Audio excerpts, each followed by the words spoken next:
Hello, everyone. Good morning, good afternoon, good evening, wherever you are, whatever your time zone. Welcome. This is Digital Transformation Talk. I am your host, Kevin Crane.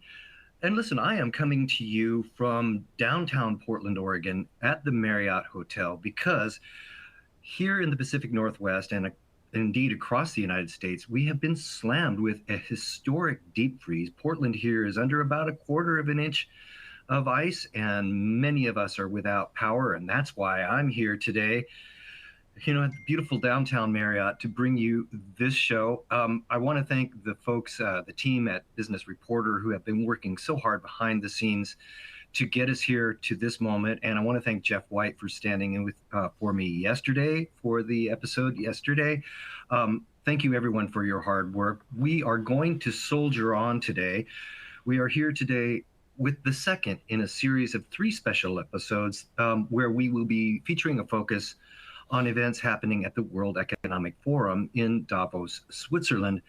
In just a minute, we'll take a look at a short clip from Davos. I'll give you a sneak peek at what's happening as we speak at the World Economic Forum. And then after that, we'll take a look at an interview I did last week in beautiful, sunny Southern California, in Irvine, California, at the offices of Ingram Micro.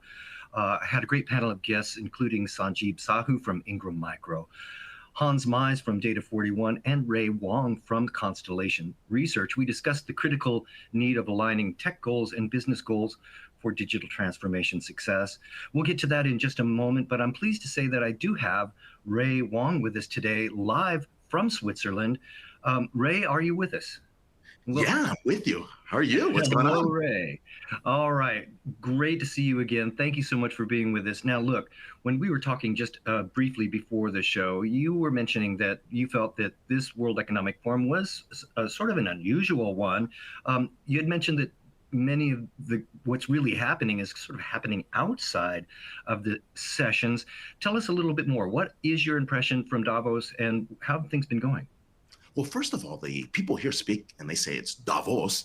And so I've been trying to say Davos. If you sound funny, that's what's going on here. But okay. The interesting part here is normally you hear global politics, world leaders come and talk. You talk about economics and all these critical issues. But AI has subsumed every conversation. Now, if you want to get off campus, there's a conversation around Davos and a whole bunch of other programming, and that's where the crypto, the blockchain, they've got digital transformation, health and wellness. They're talking a lot about environment, sustainability. We're also talking about other topics, around AI as well, that are, of course, happening. But it's interesting. The action is all around Davos, as opposed to inside the Congress Center. Now, you had mentioned that there is, of course, a lot of discussion about AI and its impact to businesses all across the board. We have a clip that will be talking a little bit about the impact to manufacturing, but of course, across the board in all industries. And one of the big factors that people were talking about was trust with AI. Of course, tell us more. Kevin, you're exactly right. This conversation around trust is really important. We're thinking about what's happening between the interaction between humans and machines. And in many cases, they're really asking for questions about how we actually engage. And the real big question is really about augmentation. How do we work closely with machines? How do we get people to trust those machines along the way? And how do we get people to, take the fear out of the fact that these machines might be replacing their jobs? And let's put it into some context. There's a lot of stuff that we do as humans that machines still won't be able to do. It's that human judgment that becomes important. And it'll take some time before machines are able to learn that human judgment. But we also have to trust that, because if we don't trust the machines, we won't be able to work side by side with AI or with machines or with robotics. And that's really a lot of learning. But there's also conversations about societal issues. Like, for example, is the data that's being provided in these large language models, has it been cleansed? Have we looked at it for bias?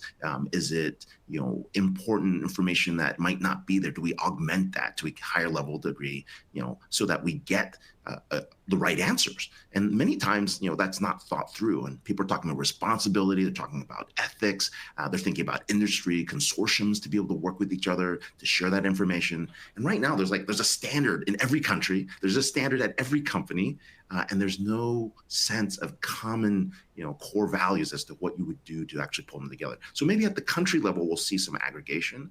At the industry level, they're just beginning those conversations. Interesting. So it sounds like really it's a cultural transformation that still somewhat needs to happen for us to really get over to reach the beach in terms of adoption of AI and its real impact to innovation. What are folks saying about that, the cultural implications and the cultural transformation that is needed?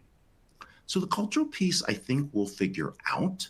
I believe that the challenge is in some industries, for example, in financial services, these organizations are not allowed to get together and establish standards because they're fearful because they've all been sued by the large energy companies for coming up with sustainability standards, and they've actually sued them for collusion.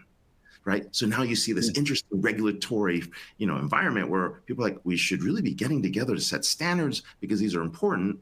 And then they had just had this issue where ESG and sustainability got them sued. So we're going to have to see how this plays out on the AI side. And some people are treating it with caution. And then leaders, of course, are proactively setting rules in case other things happen. And they're doing scenario planning against it. Interesting that you mentioned financial services and finance. That is the topic of our show tomorrow. We will have a panel of guests talking about digital transformation in banking and financial services. So everyone stay tuned for that show tomorrow. Today, though, I'd like to bring our attention to a very short clip that is coming from the World Economic Forum. It was a panel discussion talking about empowering humans and machines in industry. Really the confluence of AI, robotics, and people, which is something that we talked about last week that we'll see here in a moment. But if we could, I'd like to just bring our attention to that clip from Davos. Now, if we could play that clip now, let's take a look. So we all know that AI and other fourth industrial revolution technologies can improve production targets in manufacturing. That's clear. But they can also either empower the workers in those factories or they can disempower them. That's very interesting. So empower the workers or disempower them. What do you think they're getting at with that disempowerment? Yeah, there could be a resistance where people feel like the machines are taking my jobs. I don't want to help train those machines to get to that point. And especially in manufacturing, like you look at Tesla, they've got, the ability to actually run their, Optimus robots in places that humans probably could do. So their Optimus robot is like balancing things, ironing things. It's got fine motor skills, and that's there. But it also happens is, when you're thinking about software and technology, and you're thinking about what's going on in the high tech world, right? I mean, how does code get written? Right. I was watching my son write code the other day, and he's sitting in like GitHub, GitHub GPT Copilot, and basically he's testing code. Right. Now, for me, as someone who is hand codes, right, I'm like, wow, this is amazing. But can I trust the code on the back end? Well, the answer is yes. Right. If you play with it long enough, you get comfortable. It catches my mistakes. You're like, oh, that was a great idea. You check in the code. You're like, oh, this actually is helping. Right. You're also seeing it in companies that are dealing with commerce and transactions. Right. How do we actually automate transactions, digitize those, order to cash, digitize, campaign to lead? We did it with software, and at first we thought that was kind of strange. We went from paper to pencil to fax to entering an order ourselves, and now we're seeing machine-to-machine orders actually appear. So when you digitize environments, you can actually see that as well, and that's a sense of automation in working machines. In the future, we're actually going to do bidding processes like we do in stock trades. When we hit this this condition, so when the price of a item hits this number, if my cash flow is at this level, and if the interest rates are at 2% or 4%, here's what we're going to do. We might buy something earlier. We might pay a vendor earlier, right? And that's where the AI kicks in, and you say, oh, that makes sense. A human will check it, they'll look at it, and they'll check off the box and say, that makes sense. And when you do it 100 times, okay, let's go automate it. I'm comfortable with this. And that's the cultural transformation that you're going to see, not just in manufacturing, but in every industry. It reminds me of the time of the Industrial Revolution, when we saw a great deal of transformation, both in technology and in business and in the workforce, the way people work. Many are calling this era the digital industrial revolution. Do you believe that that is so? And what will it be required for us to really realize the full potential of this digital golden age, if you will? Yeah, it's a great point. The World Economic Forum loves to talk about the fourth industrial revolution, and they kind of jumped the gun earlier. It really didn't hit until we got to AI at this level. And so we are definitely seeing digital transformation and AI come together. The tools to digitize the physical world are now being controlled by software and automation through AI. And this is the beginning. We are at the dawn now of the fourth industrial revolution because we've got AI to a point where there's public understanding and acceptance. And now what we're trying to do is take advantage of that and put that into almost everything we do, and hopefully come up with the right level of responsibility, trust, and of course, the ethics that go behind it. And they'll change. Each country, each industry, each locality will have their own set of what they're comfortable with. What are folks saying about ethics? Well, I think people are really trying to get the grasp as to what the standards are. On one hand, people want standards. On the other hand, they don't want too much regulation. And I think we're going to find that happy medium in the next 12 months. We typically have level 1 ethics where we put into place around AI. We think about having systems that are transparent. So at least let us be able to look into it. We don't want a black box. We want to be able to get to some level of explainability so we can test it. And then there's going to be a point where we can't even as humans understand the algorithms that's are going on, but we actually have to figure out if we have bias, how do we actually solve that problem? We make decisions with bias, but we have to understand how we handle unwanted bias. So if I'm discriminating against people with purple hair and they're left-handed, and I didn't mean to do that, how do I reverse that? Can I change that? Can I make that change and unlearn that in the systems? And then, of course, there's training. We've got to get to higher levels of precision. And then we have to decide, do we have a human in the process? And if we don't have a human in the process, what are the safeguards? Well, these are all topics that we covered just last week in Irvine, California, at the offices of Ingram Micro, with a great panel of guests. We covered many of these in more depth. And so at this point, I think, Ray, I'd like to go ahead and bring up that pre-recorded interview. We discussed the need to properly align tech goals and business goals for business and digital transformation success. We covered many of these topics during that discussion. So let's go ahead now, if you don't mind. Let's bring that pre-recorded interview up and let's take a look at that. I am here today at the headquarters of Ingram Micro in Irvine, California, with a great panel of guests. Starting with Ray Wang. Ray is the founder and principal analyst at Constellation Research, a research firm that studies transformative business and technology trends. Also with us is Hans Mize. Hans is the president of Data41. Data41 develops business analytics solutions for better decision making. And also with us today is Sanjeev Sahu, Executive Vice President and Chief Digital Officer at Ingram Micro. Sanjeev is recognized as one of today's most influential business minds. So gentlemen, thank you for joining me today and spending some time with me. We're here today to talk about the critical importance of aligning tech goals and business goals for digital transformation success. Sanjeev, I'd like to start with you if we could. Why do organizations seem to struggle to find success with digital transformation? Digital transformation is an overused term, but one of the reasons it doesn't work is many times we think digital transformation is mostly about technology. It is not about technology only. The number one thing it fails is because of mindset. Organizations focus too much on perfection, trying to be perfect, trying to focus on the art of impossible versus the art of possible. With too much focus on that 40% chance of failure versus the 60% chance to succeed, right? The second point is, apart from the mindset, is the value focus. We always think we should build technology, build platform, and try to fit to an old business model. There is a discrete difference between trying to build platforms and then adopt in the business. It does not work, because you need to have a continuous loop of creating and capturing value and bring that aspect into your transformation, not wait for it.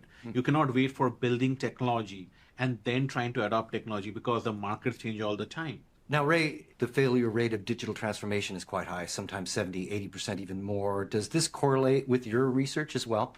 Yeah, we're definitely seeing that. It's about 77% of most companies will fail in digital transformation. And for a lot of the reasons that Sanjeev was talking about, the important piece here is you've got to have a great partner. They've got to bring their A game. You have to have great technology vendors. They have to bring their A game. And your team also has to be competent to be able to do that. Most failure comes down to culture, people, and of course, not having a good business objective. But there's another piece that's important to think about. Depending on what type of project you're going after. Sometimes the transformation is going after costs, sometimes it's operational efficiency, sometimes it's regulatory compliance, sometimes it's a brand new business model or revenue and growth, or even a brand transformation, and those increase in level of complexity and of course, level of risk. Project type is a very important piece. We look at return on transformation impact, and this measure of RTI is very, very hard to succeed because you also have to build teams that handle incremental innovation versus transformational innovation, and those are two different animals. Now, Hans, organizations today, many if not all, have a vast amount of technology with which they can work. They have skilled people that are running that technological infrastructure, a great deal of data and information from which to use. But many still struggle to find success with digital transformation. What can technologists and data analysts do differently to ensure that their efforts are really moving the needle in terms of organizational performance? Digital transformation will be with us. Change will be with us whether we want it or not. It's just a requirement of running a business today. And we have to stop getting caught up in the minutia of what's the best tool for my company. We need to look at our company to understand what is the best outcome I'm trying to achieve, and then back into what is the best solution that's going to help me achieve that with the staff that I have, with the best partner, and have very outcome-based milestones in terms of where you want to go with this constant called digital transformation. And then from there, hit a landing spot, reassess, and then go further. Sanjeev, from an executive point of view, can you give us some advice on what KPIs, key performance indicators, and measures we should be using in our digital transformation plans and how that can lend a shared goal approach to our efforts? In my mind, more than digital transformation, we should figure out how to do digital operations. We should have the DNA in an organization to learn operating digitally because technology will keep coming and going and changing. The idea is to take that technology and operationally use it to improve customer experience or improve your cost structure, etc. The first is, before you define this, bring everybody together. It's not technology, bring the organization together. So use design thinking, having evangelizing. When you are tired of talking about your strategy, then people get it. Second is you need to have a plan, a focused plan where you actually define the success criteria which will be measured for success. You need that. And that is generally about a value. It can be revenue, operating income, margin expansion, some value that is truly baked in the plan. The third is, then comes the true technology in the architecture, because organizations have opportunity gap and performance gap, right? Performance gaps are easier to fix. What is important is organizations, they can pivot different business models to take care of opportunity. Like Ray once mentioned, more than 50% of the Fortune 500 companies have disappeared from the list in the last 20 years. So we have to be prepared for that opportunity gap, prepare for market disruption, do that. The last part is governance. Figure out the metrics, whatever the metrics or organization, and then measure it with the data, make sure that it works and in smaller cycles. And if it doesn't work, pivot, fail fast, and measure so that you know what is working. And if you do not have that continuous loop of creating technology and measuring value, it will not work. If you wait a few years to build the technology, then somebody should adopt it, that doesn't work. That's the discipline we need. If you build technology and deploy technology, we call DevOps or TechOps. Or right. We have created DGOps. How do you operationalize digital platforms to create and the value? That's what we do. So it's not about the technology, it's about the results in terms of performance of the organization. Now, Ray, it seems to me that when it comes to setting shared goals for digital transformation, one approach that can be fruitful for organizations is using a process-oriented approach. In other words, what processes should be targeted for transformation? What are the gaps in the performance of that process? And how should digital transformation techniques be applied to overcome those gaps? What is your advice for organizations that are looking to do just that, use a process-oriented approach to digital transformation?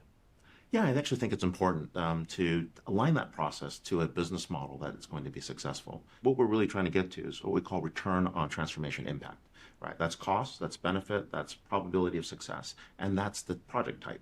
And when you look at each of those, you build a portfolio of what's important. So, for example, every CEO that's coming in and every CXO, CDO, CTO, CIO that's actually in the space knows that I got to get cost savings up front so that I can pay for innovation on the other end, so that I can deliver a business value or business metric that's going to be successful. In which process? Is that lead to cash? Is that order to cash? Is it going to be quote to cash? Like, how far do you want to go back in the process? Maybe it's hire to retire. Maybe changing your HR processes. Maybe you're doing something on the finance operations and supply chain, concept to commercialization. Each one of those processes then go back and you figure out what are the analytics that are going to be important. If you don't have the analytics in place and you can't quantify what you're going to be able to do, then you have nowhere to begin with. And you're going to build a portfolio of what projects that you're going to tackle and in which order you're going to tackle, because order of operations is also going to be important, because the dependencies between cross processes are actually much more important than the dependencies across departments. And you start seeing that you're going to break down functional fiefdoms. And those functional fiefdoms and departments are going to be actually collapsed into processes. And as you start simplifying the processes, you start to find the savings, the opportunities, and more importantly, an opportunity to automation. Hans, Ray is talking about the importance of having analytics in place. From a technological point of view, what are some of the measures and analytics on the technology side that we can use to substantiate our efforts to demonstrate our success and measure that against corporate performance? What are some of those analytics, and where does the data come from to support those? What's interesting is, we're going through this, and there's a lot of hype, especially around AI today. There's been a lot of hype around cloud. There's been a lot of hype around, back in the day, client server architecture as an example. And people think companies make changes, they bring in solutions for the sake of bringing in solutions. Typically, the question you have to ask is, what problem am I trying to solve? Who does it impact? How do I, increase value? Because value actually enhances experience. And from there, how do we transform our business to be able to bring in automation, bring in solutions in order to meet that value to enhance the experience? And if you were to look at, going back on that time continuum, decades ago, we were in what I would call a data scarcity.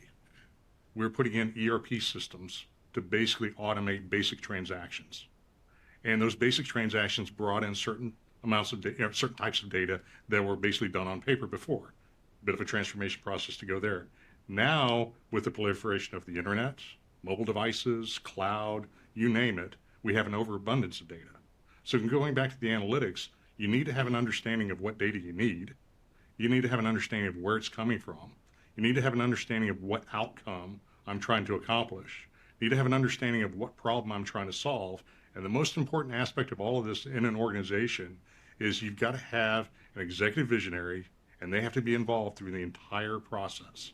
Well, that brings us to our next discussion point, and that is keeping our digital transformation efforts on track. I think this is an important point, because when we think of digital transformation, we often think of the technologies involved, the data involved, but the truth is that people are where innovation happens. And so it's important that we align our people with our technology and our business goals. And so, Sanjeev, I'm wondering if you can give us some steps to take that executives can adopt that can help provide that sort of alignment, keep us on track in terms of our technology, our people, our process, and our performance. When we are transforming an executive vision, our communication is extremely important. We have to figure out that should be the DNA of the organization. It should be continuous. Technology is changing 10 years ago, 20 years ago.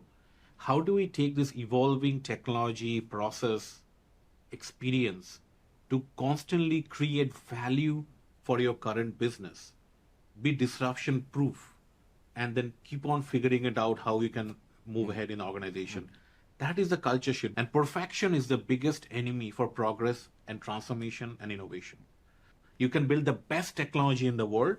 It's pointless if it does not create that value. Ray, what are some of the results that are possible with organizations that do this right? We keep our efforts on track. We keep them focused on our business outcomes. We have a set of shared goals and objectives across the organization. What are some of the results for organizations that get this right? First one we're talking about is a concept called decision velocity. You and I make a split-second decision. That's great. But how long does it take to get past management? Right? Could be a month, could be a quarter, could be a year. Some decisions take a long time. But the challenge as we go forward is we're actually competing on machine scale, and machines make decisions in thousands of a second. They can do tens of thousands of decisions in a second. And what that means is how do we actually improve that velocity inside an organization? Because that's what we're going to be competing on. You'll actually achieve what we call decision velocity by able to make faster decisions, more precise decisions, and be able to actually be much more nimble and agile. The second one is you're going to change your mix in digital monetization. We're moving from products to services, services to experiences, experiences to outcomes. That's not an easy journey. And so when we start thinking about what digital monetization models have, well, it's ads, search, goods, services, memberships, and subscriptions. Bringing all that together is a very difficult task. You take a large company, a large internet company that's able to do that, you start to see the synergies that are happening. So companies that are in that space are able to provide advertising dollars, able to deliver on service revenue they wouldn't have seen before. More importantly, they can actually take products and goods and actually continue to build a revenue stream against that. And then the last thing that's a little bit different is really back to what Sanjeev was talking about, which is the hard part. It's changing the ethos of an organization.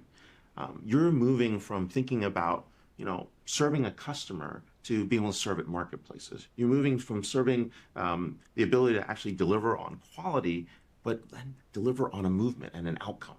And we're actually seeing that happen in companies that are leading the charge. They're pulling industries ahead, and they're also collapsing industries. And so what we're starting to see are marketplaces being led by leaders, like, for example, take Ingram here. They're building marketplaces that are collapsing industry value chains.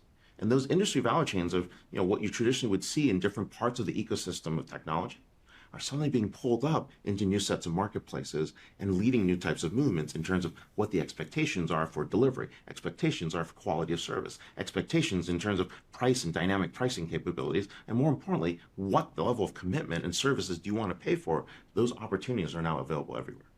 That is the transformation part of the digital transformation. Now, Hans, there is a great deal of opportunity we want to maximize with digital transformation, but there is also a great deal of risk that can present itself. Nowhere is that risk found more prominently than in areas of data management and data security. What is your suggestion for organizations mapping out their digital transformation roadmap? How can they minimize their risk when it comes to data management and data security? Yeah, the entire concept of, what data do I have available to me? What data do I need? And what data do I need to manage? You need to have a strong governance policy, just across the board for the entire organization. And then looking at it, based on that need, I alluded to the fact that we went from data scarcity to data overabundance. And right now, I think that is probably the biggest hurdle that any organization is trying to overcome right now. And then the question is, Ray had talked about decision velocity, which is a really interesting concept because we're trying to come up with a data aggregation type of strategy that includes data consolidation for the different areas of the business that need it, data governance to ensure that the data that is being propagated out to the certain individuals, they actually have the security rights to see, and that nobody else can see that, human resource data being, probably top of the list. And then we're trying to keep the bad actors out of our internal network and out of a cloud infrastructure so that we only work with, the data that we're supposed to work with, with all this data abundance. But going back to the decision velocity, companies that do it well can increase velocity and decrease that decision time frame to make better decisions faster. Companies that don't have a good data strategy and good consolidation are making bad decisions faster. Now think about that for a minute. They've got the same technology, you've got the people component, you've got the information in front of you, but if it isn't the correct information, you don't have the governance in place, you are actually putting your business at risk. Now, Ray, when we're talking about maximizing our opportunity with digital transformation, here we are in January of 2024. We're all looking forward to the coming year and indeed the coming horizon. What are some future-looking applications that you feel are particularly compelling, that we perhaps may be overlooking, and what should organizations do about it? Well, actually, I want to go back to Hans's point. I think every organization in a digital world is evolving to be what we call a data inc company. And the valuation of a company is really going to be what their data is actually giving them. So today we value your transactions, we value your revenue, but in the future it's really the insights that's coming from that that's really going to make or break companies. And so as part of what we're seeing in that future is really analytics, automation, and AI are probably the three things that are coming together very rapidly. The analytics is providing the insights to answering the business questions. The automation is creating the velocity that's required, that's going to be needed. But more importantly, the AI is actually starting to build that knowledge base that separates companies from winners and losers. Simple example, Callaway recently bought Topgolf, right? And you sit there and like, why would Callaway buy Topgolf? And you say, that's kind of interesting. If you've been to Topgolf, it's basically a bowling alley for golfers, right? They track it, you swing the golf club, you get all the metrics, you get all the data, and that's in there. And you sit there and like, that's kind of interesting. The press release says, revenue per square feet, cross-sell. It's going to be an interesting sell. We get to younger demographics. But the reality is something even different. They're building the way to get to unique sets of data that nobody else can get to. What can they do better than anyone else? Well, they have 10 times, actually no, 10,000 times better data on crappy golf swings. Now, what can you do with crappy golf swing data? Well, you can test the ball better, you can test the club better, you can build better clubs, better golf balls for your average day golfer. That's a unique data set that they're able to derive. Let's take Tesla, another very interesting example. They've got what we call derivative data sets. They can deliver insurance based on driving data cheaper than insurance companies using the same underwriting. They take the underwriters, give them their underwriting model using Tesla data, and your insurance is cut in half. So we're going to see a lot of models like this going in the forward, really built on data and data inc companies, and that's where we see the future. Before I let you go, one last question. Hans, you're a customer of Ingram Micro. How is Ingram Micro's approach to digital transformation and their adoption of AI affected your work? So Sanji brought up the term frictionless environment. Being on the receiving end of Xvantage, being on the receiving end of being an Ingram client, we require a certain data set in order to run our business, to understand our relationship with Ingram so that we can actually use that information and the insights to better service our clients. And what's interesting in what Sanjeev is doing with the technology where it sits today and the futures with the technology, there's a big difference between the data that we request and the actual data we need. And a lot of times what we request is not necessarily the data that we need. And that single piece of glass is giving us what we want, but also what we need. And those additional insights and examples of that would be, if I know what my historical performance is based on what we sold to our clients last year, how can I drill into that to better understand when the transaction took place, what promotions were taking place, were there any co-marketing dollars associated with that? Furthermore, we can look at our solution set, we can look at new markets, and they can provide data in that single piece of glass. And have you considered looking at this market, this geography, this industry based on what you have, because the propensity to buy your products and services are far greater if you were to make an investment in this particular market. That's data we need that we didn't request. That's very powerful. Good data equals good decisions. Mm-hmm. Faster. Now, Ray, this isn't the first time that you've seen an industry digitally transform. What are your thoughts about Ingram Micro's efforts with digital transformation and the efforts of other organizations making such a transition? Well, first of all, I'd have to say digital transformation is not easy, right? It's business transformation, cultural transformation, and the ability to actually create new models. What's happening at Ingram Micro, and really it's a change, right? It's having the right talent in place. It's putting your vendors up to be able to deliver their best capabilities, and it's having your technology partners also deliver their best capabilities, and of course, having your internal teams putting that together. That doesn't happen in a lot of digital transformation efforts. You either have a good change team inside your organization, you might have a good technology partner, you might have a good implementation partner, but you don't bring all three together very easily. And it's not an easy thing to do. It requires the human touch. And so what we're witnessing here is really a transformation of an industry in the past that's been very, very analog to something that's going to be very, very digital, to something that's going to be what we call a data inc company in the future, because the information, the insights are there. This is not easy. This is the exception, not the rule. And there's a lot to be learned here in terms of getting to a model where you can template to a point where you're going to be able to deliver very quickly to a point where everyone in the ecosystem has the ability to actually pull together.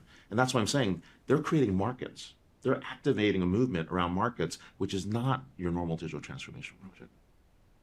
All right, Sanjeev, what should business executives, technologists, all of us really, be thinking about today and strategizing for today in order to be prepared for the world in 5 years' time? I will summarize first and then give you more clarity. The art to be successful digital transformation agent is be aggressively digital but amazingly human. Aggressively digital and amazingly human. Why do I say that? Amazingly human means you are evangelizing your vision. You are challenging your mindset. Keep challenging your limits, but don't limit your challenges. You keep pushing for the art of possible. You keep pushing that focus on that 40% chance of failure is not as important as a 60% chance of success. That's a complete mindset change. Our mindset will drive our skill set because AI, cloud, Gen AI, technology will keep on changing. But our mindset will actually drive how we adopt technology, which is the fundamental pillar which has opened up not only the possibilities, but the connective value chains. The business models are getting blurred. You're having connective value chains. And as we said, being able to create the frictionless value to our customers. That's very important.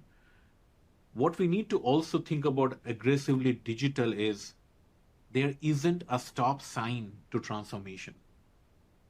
There is infinite possibilities, but we have to start approaching transformation with a transformative spirit and mindset. We don't hire digital transformers. We don't hire innovators. You actually need a transformative spirit. That's very, very key. That spirit will make you decide how you look at customers differently, models differently, solve problems differently. How do you actually focus on outcome? How you are not stopping at status quo and constantly looking for improving, continuous improvement, and able to deal with imperfection.